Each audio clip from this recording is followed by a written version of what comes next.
I think I am live. Let me unhook this power. There.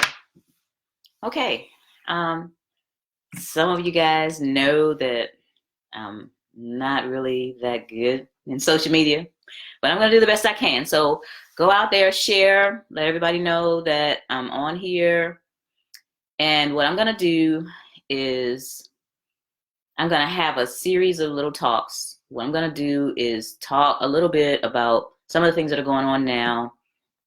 And that's going to be leading up to my March 16th seminar in Atlanta. Of course, I take notes and I don't want to get off track on a rabbit trail. So I'm going to glance at my notes every once in a while. I want to share my thoughts on basically what's going on financially, which has a lot to do with what's going on politically also. Now, today what we're going to talk about is it's still not too late to create that business. I talk to a lot of people and they're really, really in distress at this time. They're really in distress. So you have a job. Let's say you have a job and you're just making enough money to take care of your mortgage or your car note and the dreaded student loan police. Yeah, I'm still dealing with that too, and that'll be the last thing that gets paid off. I don't care if you tell everybody, that'll be the last thing that gets paid off. But anyway, some of you understand that you're unfulfilled. And part of it is because deep down inside, you know that as you work that job, you're making somebody else rich. Some of you even know that they're making $100 an hour for the work that you're doing, and you're only making $15 an hour or $20 an hour on that work that you're doing. And there's got to be something to be done about that. The reason why a lot of people stay on these jobs is because of debt. America, United States of America, is deep in debt, and the people that live here are deep in debt. And I know that most of you guys that listen to me, you know that's all by design. So I looked up some statistics on it. 80.9% of baby boomers are deep in debt. 79.9% of Generation Xers are in deep debt, and 81.5% of the millennials are in debt, and that's probably a lot of student loans. This system has kind of grind us up into, these little sheeple, and y'all heard that before. And a lot of people feel like hamsters on a wheel. You really want to get off, but there's no way you can get off. I have people that they want to quit their job. They hate their job, but they have the benefits and they're making too much money to quit. If they would have quit, they wouldn't find a job making that much money. And that makes for a miserable life. I read a statistic not too long ago that 94% of the people that have jobs don't like their jobs. And that's not good. You don't want to spend the majority part of your day being miserable. And jobs have changed a lot. When I was growing up and when my parents were growing up, you stay on one job. I still know people that stayed on one job their whole career and retired from the same job. Or a little bit later on, maybe people had 2 or 3 jobs, but now people are changing jobs just like people change seasons, just like you change a baby's diaper. It's crazy. A lot of things are the cause of that. One of them is there's not a lot of loyalty anymore with the companies. I've seen older people get laid off / fired or dismissed, not because they did anything bad, but because there were 2 people that could do their job for cheaper, much cheaper than having to pay them. I see that a lot. I started seeing that, I think, in the early 2000s, where people that were making 6 figures were let go and 2 people hired making $25,000 each to take their job and do a whole lot more than they were doing at that time. That's one of the reasons. So another reason is some people just quit. That's an epidemic right now, especially in the restaurants. And I travel a lot, and I've seen it. And then my daughter is a general manager at a restaurant, and she says people just don't show up for work. They don't call. They don't show up.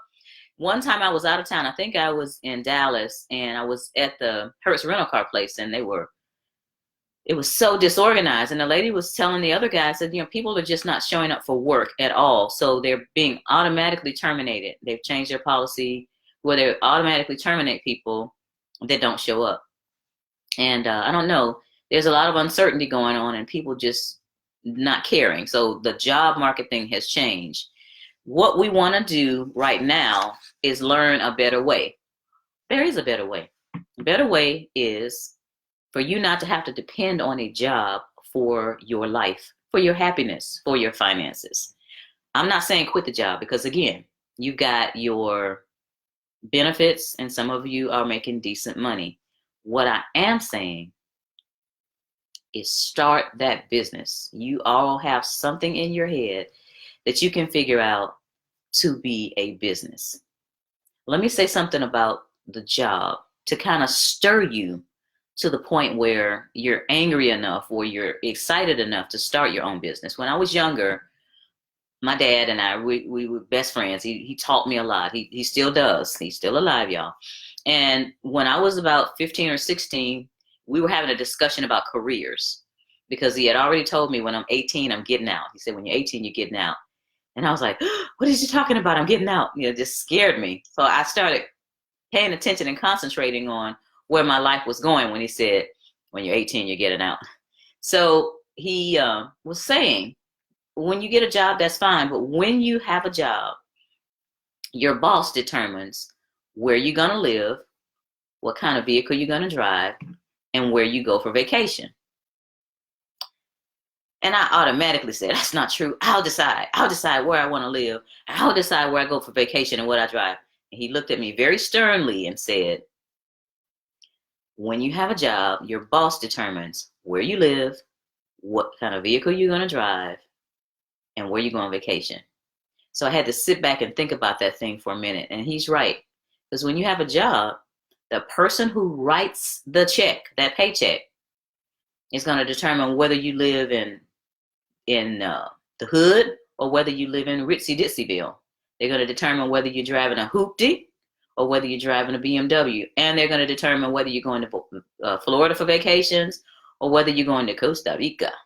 So at that point, he started me thinking, because that was his plan in the first place, to have me start thinking. And I started thinking, you know what?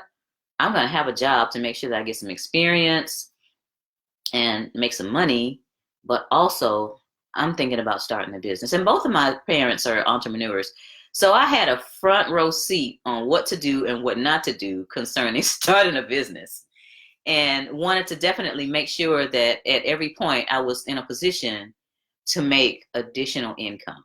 So talking to people that are broke, busted, and disgusted all the time. I get emails. I get about 250 emails a day. So if you're just writing a little joke, leave it. Write me something that's substance, because I don't have time to read it. But this lady wrote me yesterday, and she said that she was, middle-aged lady, didn't have much money, had wasted a small fortune. She had gotten some money. She sold something. She sold some property, got a large amount of money, and blew it. It's not about what you make. It's not about what you come up with, however you come up with it, but it's about what you keep. And now she's asking me to help her take the little bit that's left from that windfall that she got and start a business. So that's what we're going to do. Starting a business will get you to the point where you will be able to have that income coming in on a regular basis. But what you have to do is change your lifestyle. So for people that have jobs, I say keep your job because you have the benefits. But when you come home, this is key. When you come home and eat your dinner, do not turn on the electronic income reducer, the electronic intellect reducer, which is the television and the video games. Leave them alone. I cannot tell you the last time I turned on the television. I take that back. My granddaughter comes over and she watches something called Storybots. It's a great little cartoon, and it teaches the children. It'll say, a little child will come on the video and say, well, how is rain made? And then the Storybots will go through 30 minutes of telling them how rain is made or how the digestive system works. Those things are very, very important. She's a smart little girl. I don't let her watch junk. But I don't turn on the television. I don't have time for that. My mentor told me a while ago, if you're not making $10,000 a month, you don't need to be watching TV. And I'm telling you that. If you're not making $10,000 a month, you don't need to be watching TV. I make $10,000 most months. Not every month. So I'm not watching TV. There's nothing on there anyway. So what I want you to do is start concentrating on what you want that business to be. On my website, and every year I tell you about these questions that I go through to design your future. For the sake of time right now, you can go back and find them. There are 8 questions, but I'm going to go over the first 3 questions so that you will know how to start thinking about this thing. First question, what do I want? You got to know what you want. You got to know what that is. What is your desire? What do you want? Because if you don't know, then you're just kind of floating out there. Second question, why do I want it? Why do you want that? Most people say because I want to live a certain lifestyle. I want more money. And then the third question is, what are you willing to give up to get it?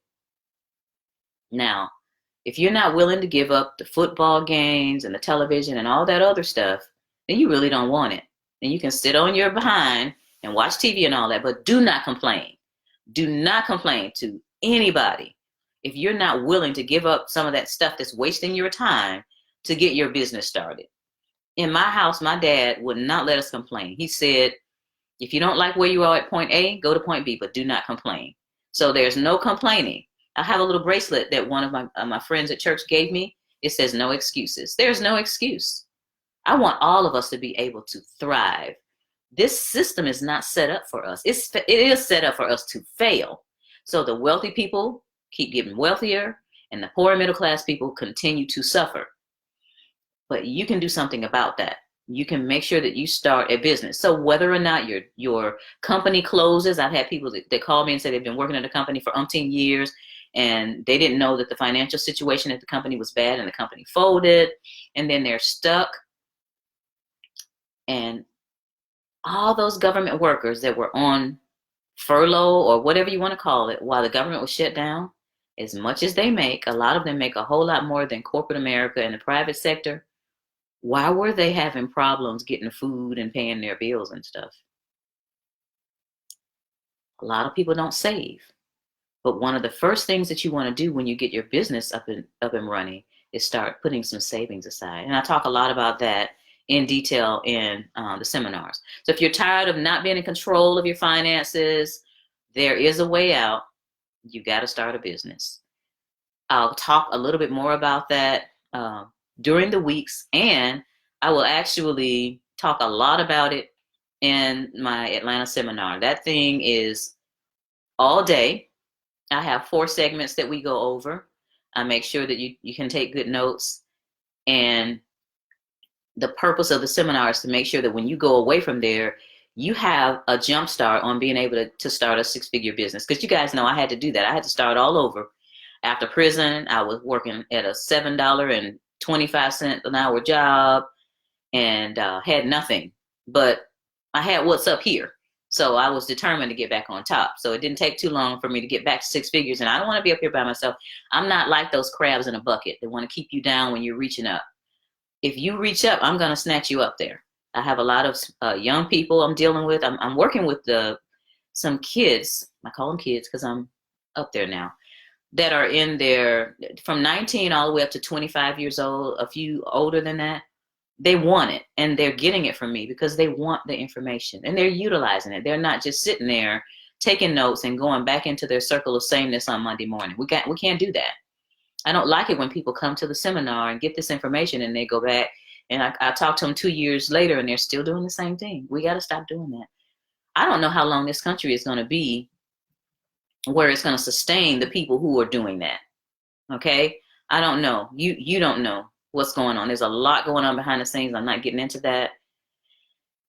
But what you need to do is be in a position, just like the wealthy people, that whatever happens, you know that you have food, you know that you have shelter, and you know that you have clothes. And just depending on the job, it's not going to get you there, because I pass by houses every single day that have been foreclosed on, or where people have been evicted, where all the furniture is out towards the street and people are picking up all that stuff. Somebody is not preparing properly. That comes from not preparing properly. So we're going to not be in that situation, okay? Never again. We're not going to get in that situation. I'm going to end up tonight with a quote that I've kind of twisted. It's an Eleanor Roosevelt quote, but I've changed it. Small and average minds discuss empire. Great minds are building their empire. Will you be one that's talking about empire, or are you going to be one that's building your empire? I hope to see you soon. I'm going to be traveling just a little bit, not as much anymore, but you guys can fly to Atlanta. It's nice and warm here, even though it's a lot rainy, and that's going to be on March 16th. That information is down below. So now I am going to see if there are any questions down here, because I'm not, uh-oh. I gotta figure out how to do this, guys. It's not working for me. There we go. Things are popping up. All right. Ohio. Okay. I can travel. People are asking me to come to different places. I see that. Hi, Lisa. This is the deal with travel. I'm going to be totally honest with you. I'm honest and open. For the first 2 years when I started speaking, I was losing money like, like a slaughtered cow, because people would say, well, come to this city or come to that city. And, I've got a group of people that want to see you. And I would say, okay, when do you want me to come? And they would say, let's say June 4th. And I would show up, I would say, okay, I'm going to make a flyer for you. And, make sure everybody gets the flyer so they can, pay the $97 to come, and it includes the books and all that. And he said, okay. So I would go book the hotel, meeting room, which they run from $500 to $1,500 depending on where you are in the United States. I would book the hotel sleeping room. I would book the airfare. And then that person got busy with something else. I'm sorry, I got busy. I would get there and there may be 2 people in the room, losing a lot of money. So what I do now, for those that want me to come, is either you can sponsor me to come by paying a speaker fee, or you can get a whole bunch of people together that are going to commit to taking care of that, to paying the little seminar fee and getting the books and all that. One lady out in Long Beach, she got like a whole bunch of people together, and I flew out there and they took care of it. And a couple of people have paid it themselves. I've been out to San Jose, California, where the group paid for me to come in themselves. But I just can't, I had to stop the bleeding. So I can't travel just because somebody said they have a group. Because a lot of times people will come to your event when it's free and when you have food, but when they've got to pay something and when they're talking about finances, a lot of people don't want to hear that, because they know they're going to be accountable for it. So the Bible says that just as the rich rule over the poor, so that the borrower will be slave to the lender. And the borrower is the one who is not going to want to hear this stuff. And a lot of times they're going to rather be at the mall on a Saturday, unfortunately. So let me know if you know you have a group that'll be committed for me coming. I'll definitely come. Otherwise, I want you to get a ticket, and I want you to come to Atlanta, and we all go out to eat in restaurants afterwards, and we all will have a good time. So let me see if there's any other questions.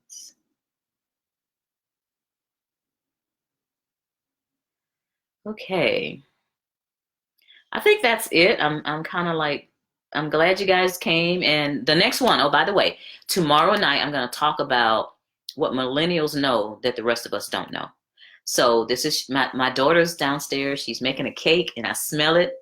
And so it's time for me to get my dessert reward for the day. So I'm going to leave you guys, and I'll see you tomorrow at 8 when we talk about the millennials and what they know that you don't know. You all have a great evening wherever you are in the world. Bye-bye.